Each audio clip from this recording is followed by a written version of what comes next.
Hello दोस्तों, स्वागत है आप सभी का आपका अपने चैनल वीके ऑनलाइन क्लास में।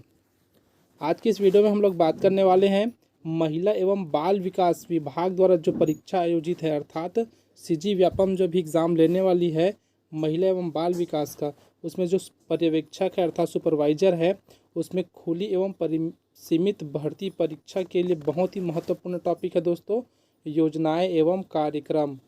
तो योजनाएं एवं कार्यक्रम से मतलब है दोस्तों जो कि यहाँ पर महिला एवं बाल विकास, ठीक है, उसके लिए जो योजनाएं कार्यरत है, चाहे वो सेंट्रल की हो या फिर स्टेट गवर्नमेंट की हो, तो हम लोग आज उसके बारे में बात करेंगे, जो कि आपके लिए बहुत ही महत्वपूर्ण है दोस्तों, क्योंकि इसमें से 3 से 4 नंबर आपका फिक्स हो जाता है।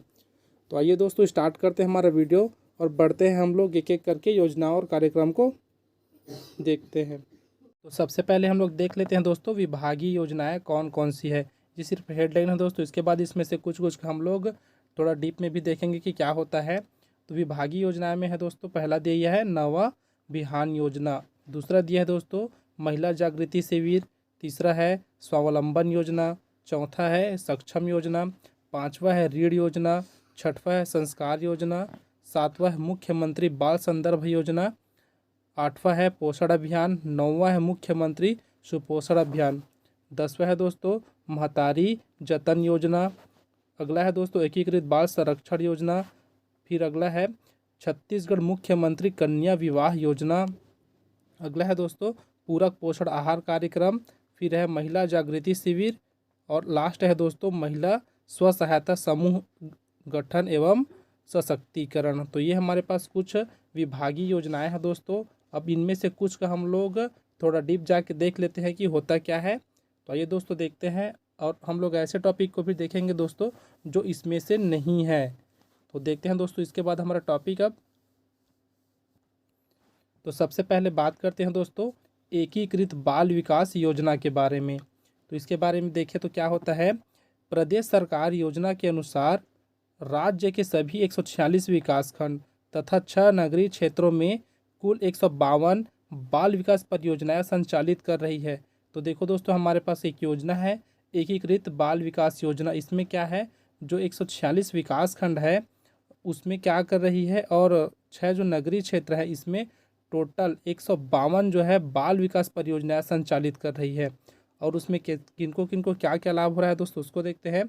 तो परियोजना के तहत जन्म से 3 वर्ष, ठीक है दोस्तों, ये 0 से जो 3 वर्ष आयु वर्ग दिया है उसका मतलब है जन्म से 3 वर्ष के 4,06,457 तथा 3 से 6 आयु के 4,03,832 बच्चे एवं 1,94,343 गर्भवती महिलाएं लाभान्वित हुई है। तो इस योजना के तहत दोस्तों इतने लोग जो है क्या है लाभान्वित हुए हैं। देखते हैं हम दूसरी योजना जिसका नाम है किशोरी शक्ति योजना। उसमें दिया है दोस्तों, इसके अनुसार क्या होता है, तो महिला एवं बाल विकास विभाग द्वारा 11 से 18 वर्ष की बालिकाओं के लिए यह योजना प्रारंभ की गई है। तो आपको यह प्रश्न पूछा जा सकता है दोस्तों कि जो किशोरी शक्ति योजना है वह किस वर्ष की युवतियों के लिए या फिर बालिकाओं के लिए प्रारंभ की गई है। तो इसका आंसर क्या हो जाएगा दोस्तों, 11 से 18 वर्ष। देखते हैं इसका अगला पॉइंट क्या हो सकता है। दूसरा पॉइंट है यह योजना वर्तमान में 152 एकीकृत बाल विकास परियोजनाओं में संचालित हो रही है दोस्तों, ठीक है। अब देखते हैं तीसरा टॉपिक, इस तीसरा पॉइंट क्या है, प्रत्येक परियोजनाओं में 300 बालिकाओं को आंगनबाड़ी केंद्रों में संलग्न कर उन्हें प्रशिक्षित किया जा रहा है। तो देखो दोस्तों हम लोग अभी इससे जो दूसरा पॉइंट था उसमें देखे थे कितने एकीकृत बाल विकास परियोजनाओं में, तो 152 एकीकृत बाल विकास परियोजनाओं में संचालित हो रही है।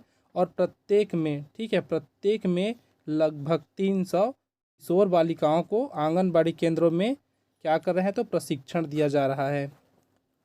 अगली योजना है दोस्तों स्व सहायता समूह योजना। इसके अंतर्गत देखते हैं तो राज्य की महिलाओं को सहायता देने के लिए इस योजना के तहत 16,000 स्व सहायता समूह गठित किए गए हैं। तो यहाँ से एक क्वेश्चन बनता है दोस्तों, कितने स्व सहायता समूह का गठन किया गया है। तो आपको इसको याद रखना दोस्तों, कितने हैं, तो 16,000 है, ठीक है दोस्तों। अगला इसका जो पॉइंट है उसमें देखते हैं राजनांदगांव का माँ बमलेश्वरी बैंक, दुर्ग का दीदी बैंक तथा जगदलपुर का माँ दीदी बैंक आदि इस योजना की सफलता के प्रमाण है। तो इस योजना के तहत दोस्तों 3 बैंक का निर्माण किया गया है जो कि ज़्यादा अधिकतर फेमस है, जिसमें से पहला है माँ बमलेश्वरी बैंक जो कि राजनांदगांव में स्थित है, दीदी बैंक जो कि दुर्ग में स्थित है, तथा जो माँ और दीदी बैंक है अर्थात माँ दीदी बैंक दिया है वह जगदलपुर में स्थित है। तो आपको यहाँ से प्रश्न पूछा जा सकता है दोस्तों कि जो माँ बमलेश्वरी बैंक है वह कहाँ स्थित है। इसी प्रकार इन दोनों बैंकों का नाम भी उनके स्थान के साथ पूछा जा सकता है। अगली योजना के बारे में जो है महिला सशक्तिकरण वर्ष योजना। तो इसमें क्या है दोस्तों, राज्य सरकार के महिला सशक्तिकरण वर्ष 2001 में, ठीक है, इसको आप लोग याद रखना कौन सा है, वर्ष 2001 में सशक्त नारी सशक्त समाज की अवधारणा को प्रस्तुत किया गया है। किसमें किया गया है दोस्तों, तो महिला सशक्तिकरण वर्ष 2001 में। ठीक, अब बात करते हैं दोस्तों इंदिरा सूचना शक्ति योजना के बारे में। यह योजना 19 नवंबर 2000 को प्रारंभ हुई। दोस्तों यहाँ पर एक चीज़ आप लोग ध्यान देना थोड़ा सा, बहुत से बुक में या फिर हम लोग बोल सकते हैं नेट में भी मैं चेक किया तो उसमें 2001 दिया है, लेकिन हम लोग जहाँ पढ़े हैं उसके हिसाब से यहाँ पर क्या है 19 नवंबर 2000 को प्रारंभ हुई है। अर्थात मैं जिस बुक से पढ़ा उसमें ये दिया है। और कभी कभी आपको अगर ये वाला मिलता है तो इससे अच्छा आप लोग एक काम कर सकते हैं, दोनों में से जो करेक्ट डाटा अगर आप लोग को मिल पाता है आप लोग उसको मान्य रखिएगा। अगला पॉइंट देखते हैं, इस योजना में राज्य के सभी शासकीय हाई स्कूल में पढ़ने वाली 9वीं से 12वीं तक की निर्धन छात्राओं के लिए निःशुल्क कंप्यूटर शिक्षा का प्रावधान है। तो इस योजना के तहत क्या बोला गया है दोस्तों कि जो 9वीं से 12वीं कक्षा में पढ़ रही है, कहाँ, तो शासकीय हाई स्कूल में, तो वहाँ जो गरीब लड़कियाँ हैं अर्थात निर्धन जो छात्राएं हैं उनके लिए निःशुल्क कंप्यूटर शिक्षा का प्रावधान है। अब बात करते हैं दोस्तों दत्तक पुत्री शिक्षा योजना के बारे में। इस योजना में क्या है देखते हैं, इस योजना के तहत गरीब बालिकाओं को जिनकी पढ़ाई का खर्च पालकों द्वारा वहन किया जाना कठिन होता है, ऐसी बालिकाओं के लिए सक्षम व्यक्तियों समाज सेवी संस्थाओं से आर्थिक सहयोग प्राप्त कर उन्हें शालाओं में प्रवेश दिलाकर उनकी निरंतर शिक्षा दिलाने का प्रयास किया जाता है। अर्थात इस योजना में सीधा बोला जा रहा है दोस्तों कि जो गरीब छात्राएं हैं जो पढ़ना चाहती है उनके लिए जो क्या बोल सकते हैं समाज सेवी संस्थाएं हैं वो लोग या फिर जो सक्षम व्यक्ति हैं वो कुछ डोनेशन देते हैं, उसके अनुसार उनका जो स्टडी है वो आगे बढ़ाया जाता है। उसके बाद देखते हैं योजना अंतर्गत प्राथमिक शाला में पढ़ने वाली बालिकाओं के लिए 300 रुपये प्रति वर्ष तथा माध्यमिक शाला में पढ़ने वाली बालिका के लिए 400 रुपये प्रति वर्ष की सहायता जो कि नगद राशि के अतिरिक्त कपड़े पुस्तक आदि के रूप में हो सकते हैं। तो इस प्रकार यह है दोस्तों दत्तक पुत्री योजना। अगला है महिला जागृति शिविर। इसमें क्या है देखते हैं, ग्राम पंचायत जनपद एवं जिला स्तर पर महिला एवं बाल विकास विभाग द्वारा जागृति शिविरों का आयोजन किया जाता है। कहाँ कहाँ किया जाता है दोस्तों, आप लोग इसको देखिएगा तो ग्राम पंचायत है, जनपद और जिला स्तर पर। ये आपसे पूछा जा सकता है दोस्तों कि इसका जो आयोजन है अर्थात जो शिविर का आयोजन कहाँ कहाँ किया जाता है। उसके बाद देखते हैं इसका उद्देश्य क्या है, तो इसका उद्देश्य महिलाओं को उनके कानूनी अधिकारों प्रावधानों के प्रति जागृत करना, विभिन्न योजनाओं की जानकारी देकर उन्हें जागरूक एवं सक्रिय बनाना तथा विभिन्न सामाजिक कुप्रथाओं के विरुद्ध महिलाओं को जागृत कर संगठित करना है। तो इस हमें पता चल गया दोस्तों महिला जागृति शिविर का उद्देश्य क्या है। अगर आप लोग शॉर्ट नोट्स बनाते हैं दोस्तों तो इसमें शॉर्ट में लिख सकते हैं कि जो महिला जागृति शिविर है उसको हेडिंग डाल के लिख सकते हैं इंपॉर्टेंट पॉइंट के रूप में। तो इसका जो क्या बोलते हैं शिविर का जो आयोजन है वो कहाँ कहाँ किया जाता है इसको आप लोग इसको लिख सकते हैं। अगली योजना के बारे में देखते हैं जो है राजीव गांधी किशोरी अधिकारिता योजना, इसको सबला योजना के नाम से भी जाना जाता है।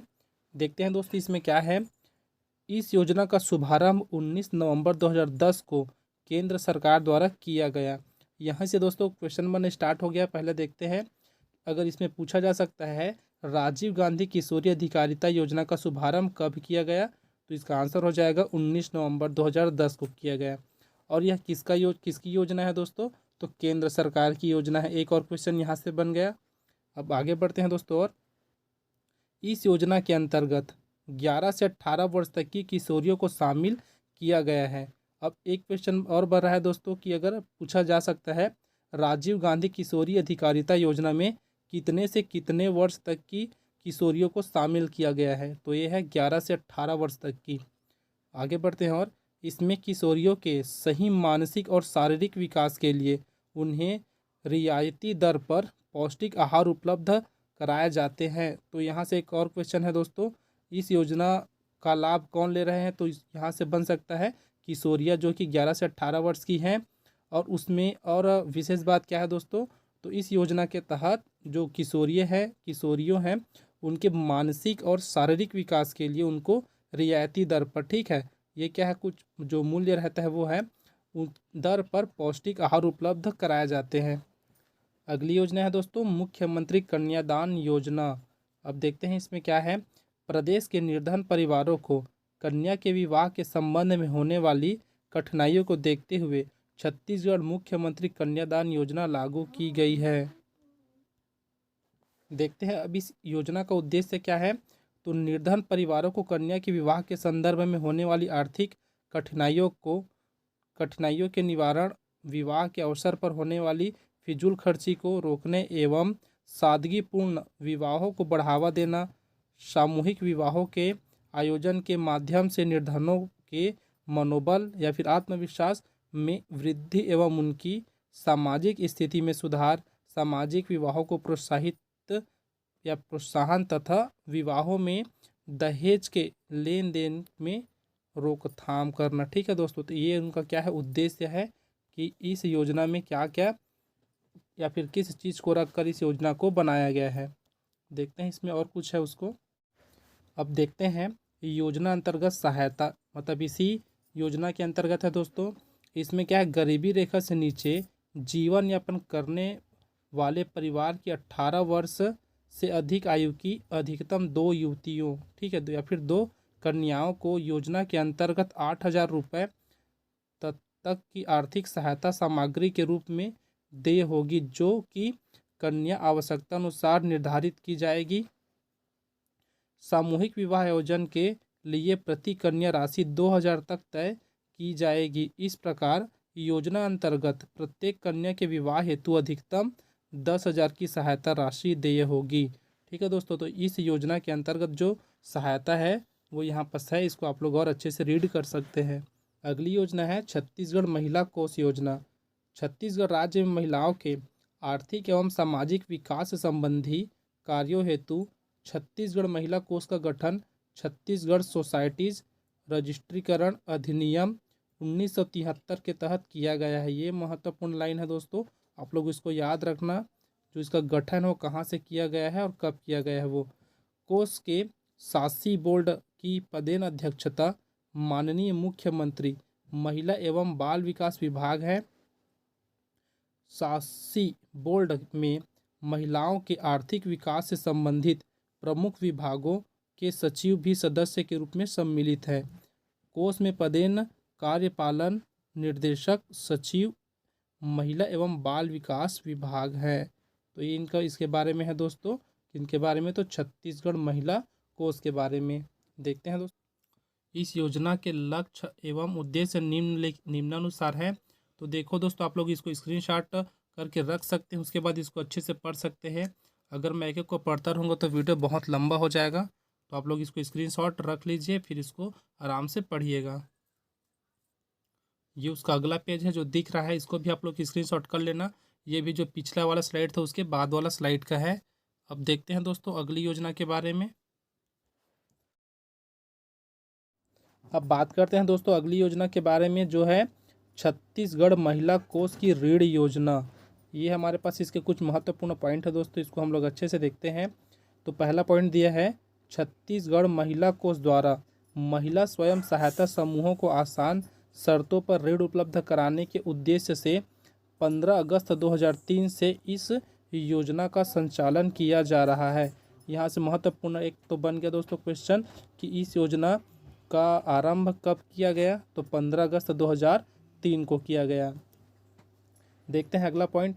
इस योजना के अंतर्गत स्वयं सहायता समूहों की बचत राशि का 4 से 10 गुना अथवा अधिकतम 5,000 रुपये पहले क्रम में दिए जाएगा या फिर दिया जाएगा। देखते हैं अगला पॉइंट, सफलतापूर्वक भुगतान प्राप्त होने पर द्वितीय क्रम में अधिकतम 20,000 तक ऋण उपलब्ध कराया जाता है। अगला पॉइंट है, योजना के तहत स्वैच्छिक संगठन को 8% एवं स्वयं सहायता समूहों को 10% वार्षिक साधारण ब्याज पर ऋण प्रदान किया जाता है। अगला पॉइंट है, वित्तीय वर्ष 2004-05 में लगभग 2700 स्वयं सहायता समूहों को राशि लगभग 48 लाख का ऋण उपलब्ध कराया गया है। तो इसको यहाँ जो लास्ट पॉइंट है दोस्तों, ये महत्वपूर्ण पॉइंट है कि कौन सा वर्ष है, वित्तीय वर्ष 2004-05 और कितनी राशि है, लगभग 48 लाख रुपए इसको ऋण उपलब्ध कराया गया था। इसको आप लोग याद रखना दोस्तों, बहुत ही महत्वपूर्ण है। तो इस योजना में दोस्तों कौन कौन सा महत्वपूर्ण है, तो सबसे पहले इसका जो आरंभ या फिर योजना का जो शुरुआत है कब किया गया था वो है, और एक जो लास्ट वाला पॉइंट बना है वो, उसके साथ ही इसमें जो परसेंटेज दिया है दोस्तों इसको भी आप लोग याद रखना, ये भी बहुत ही महत्वपूर्ण है। अब देखते हैं अगला योजना कौन सा है। विभागीय योजनाओं के बाद दोस्तों अब देखते हैं केंद्रीय योजनाएं। तो केंद्रीय योजनाएं कुछ हमारे पास है दोस्तों, ठीक है, जो हमें यहाँ पास दिख रहा है, जिसमें पहला है उज्ज्वला गृह योजना, स्वाधार गृह योजना, सखी या फिर इसको बोलते हैं वन स्टॉप सेंटर, ठीक है। फिर अगला है महिला पुलिस स्वयं सेविका, 181 महिला हेल्पलाइन, और अंतिम है बेटी बचाओ बेटी पढ़ाओ। इसी प्रकार सिर्फ इतना नहीं है दोस्तों, ठीक है, और बहुत सारी योजनाएं हैं जिसको आप लोग और अच्छे से पढ़ सकते हैं। तो हम लोग इसका जो है पॉइंट व्यू नहीं देख रहे हैं दोस्तों, इसको आप लोग सिर्फ ऊपर से याद रखना कि ये किसकी योजनाएं हैं, क्योंकि यहाँ से भी प्रश्न बन सकता है कि इसमें से कोई सा भी एक योजना आपको दे दिया जाएगा और पूछ सकता है कि ये किसकी योजनाएं हैं, केंद्र की योजनाएं हैं या फिर राज्य सरकार की योजनाएं हैं। देखते हैं विभागीय संस्थाएं। तो विभाग की जो संस्थाएं हैं वो कौन कौन सी है, तो इसमें पहला दिया दोस्तों नारी निकेतन संस्था, दूसरा है बाल गृह, फिर है बाल बाड़ी सह संस्कार केंद्र, अगला है मातृ कुटीर, फिर है शासकीय झूला घर। तो ये 5 जो है दोस्तों संस्थाएं हैं, और इसको छोड़कर और भी संस्थाएं जिसके बारे में आप अध्ययन कर सकते हैं। तो इन सबको आप सिर्फ नाम से याद रखना दोस्तों। जैसा कि मैंने पिछले स्लाइड में बताया कि इसमें से क्वेश्चन कैसे पूछा जा सकता है कि ये जो संस्थाएं हैं वो किसकी संस्थाएं हैं, इस प्रकार से भी प्रश्न पूछा जा सकता है। तो आप लोग संस्थाओं के नाम को भी याद रखना दोस्तों। इस विषय के लिए दोस्तों टोटल हम लोग 5 वीडियो प्रोवाइड कराएंगे, जो कि थ्योरिकल के रूप में रहेगा, अर्थात जब भी जो हम लोग पढ़े हैं उसी टाइप का रहेगा। उसके बाद जो वीडियो आएगा दोस्तों वो आपके लिए ऑब्जेक्टिव टाइप का रहेगा, जिसमें हम लोग सिर्फ क्वेश्चन को सॉल्व करते जाएंगे कि कैसा कैसा क्वेश्चन इसमें से पूछा जाता है, ठीक है दोस्तों। अगर आप लोगों को और भी विषय चाहिए जैसे कि गणित और रीजनिंग, तो हमारे चैनल को जरूर सब्सक्राइब कर लीजिए, क्योंकि यहाँ गणित और रीजनिंग का भी क्लास होता है। और अगर आप लोग पुराने वीडियो देखना चाहते हैं तो प्लेलिस्ट में मैथ्स और रीजनिंग का पहले से वीडियो डल चुका है, जो कि बहुत सारे टॉपिक्स पर है, तो आप लोग वहाँ से जाके वीडियो को देख सकते हैं। तो अगर आप लोगों ने अभी तक चैनल को सब्सक्राइब नहीं किया है तो चैनल को जरूर सब्सक्राइब कर लीजिए, और जितना ज़्यादा से ज़्यादा हो सके अपने दोस्तों को शेयर ज़रूर कीजिए। मिलते हैं दोस्तों अगले वीडियो में। इस वीडियो में बने रहने के लिए आप सबका बहुत बहुत धन्यवाद।